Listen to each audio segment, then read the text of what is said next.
চট্টগ্রাম থেকে আমিরাতে রওনা হওয়া বিমান বাংলাদেশের একটি ফ্লাইট গন্তব্যে না গিয়ে ৩ ঘণ্টা ধরে চক্কর দিচ্ছিল নরসিংদীর আকাশে।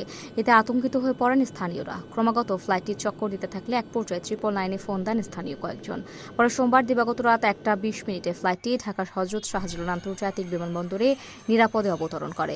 জানা গেছে, পাইলটের সামনের কাচ বা উইন্ডশিল্ডে ফাটল দেখা দেয়ায় এটি উড়াতে অসুবিধা হয়। তাই আবুধাবি না গিয়ে 3 ঘণ্টা ধরে নরসিংদীর আকাশে চক্কর দেয় ফ্লাইটটি।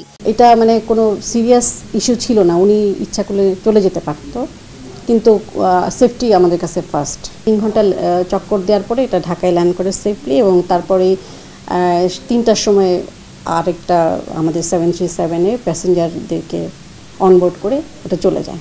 এটা হচ্ছে কি, আমাদের গতকালকে রাতে এই ফ্লাইটটা চট্টগ্রাম হয়ে আবুধাবিতে যাওয়ার কথা ছিল। আমাদের প্যাসেঞ্জারও অনবোর্ড হয়ে গেছে এবং ফ্লাইটটা ছেড়েও দিচ্ছিল চট্টগ্রাম থেকে আবুধাবির উদ্দেশ্যে।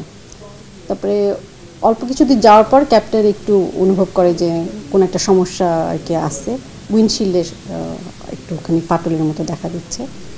সেই জন্য উনি সেফ প্যাসেঞ্জারদেরকে উনি আর কোনো রিস্ক না নিয়ে 3 ঘন্টা উড়েছে আকাশে ফুয়েল বার্ন করার জন্য।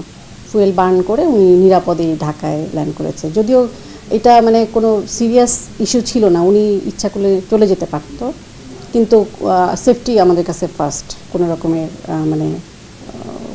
সেফটি ফার্স্ট বিমানের কাছে সবসময়। এবং ক্যাপ্টেন খুবই সাহসিকতার সাথে এটা উড়ে এবং সেফ হাইটে থেকে এটা উঠছে, উড়ে ফুয়েল বার্ন করে চলে আসছে। যেহেতু গ্রামের লোক ওনারা জানে না, তো না জানার কারণে হয়তো ভয় পেয়েছে। এটা তেমন সিরিয়াস কিছু ছিল না। তারপরে 3 ঘন্টা চক্কর দেওয়ার পরে এটা ঢাকায় ল্যান্ড করে সেফলি, এবং তারপরে 3টার সময় আরেকটা আমাদের 737-এ প্যাসেঞ্জারদেরকে অনবোর্ড করে ওটা চলে যায়। 2:55-তে ছেড়ে যায় আরেকটা ফ্লাইটে করে। আমরা 3টার সময় এটা চলে গেছে ঢাকা থেকে। এটা বড় কোনো ধরনের সমস্যা ছিল না। তারপরেও একটা সেফটি ইস্যুটাকে মাথায় রেখে ক্যাপ্টেন মনে করছে, না, আমি পুরোপুরি সেফলি আমি প্যাসেঞ্জারদেরকে নিয়ে যাব আবুধাবিতে। কারো কাছে স্বপ্ন পূরণ, কারো আনন্দের উপলক্ষ, আবার কারো জীবন পাল্টে দেওয়ার মুহূর্ত, কখনো জীবন বাঁচাতে সর্বোচ্চ গতিতে উড়ে চলা, কারো আবেগের শেষ মুহূর্ত, আপনজনের শেষ বিদায়ে শামিল হওয়া। এমন সব ইচ্ছে পূরণে সর্বনিম্ন ভাড়ায় দ্রুতগতির বাহন প্রবাসীর হেলিকপ্টার। আপনার প্রয়োজনে যোগাযোগ করুন আমাদের হটলাইনে।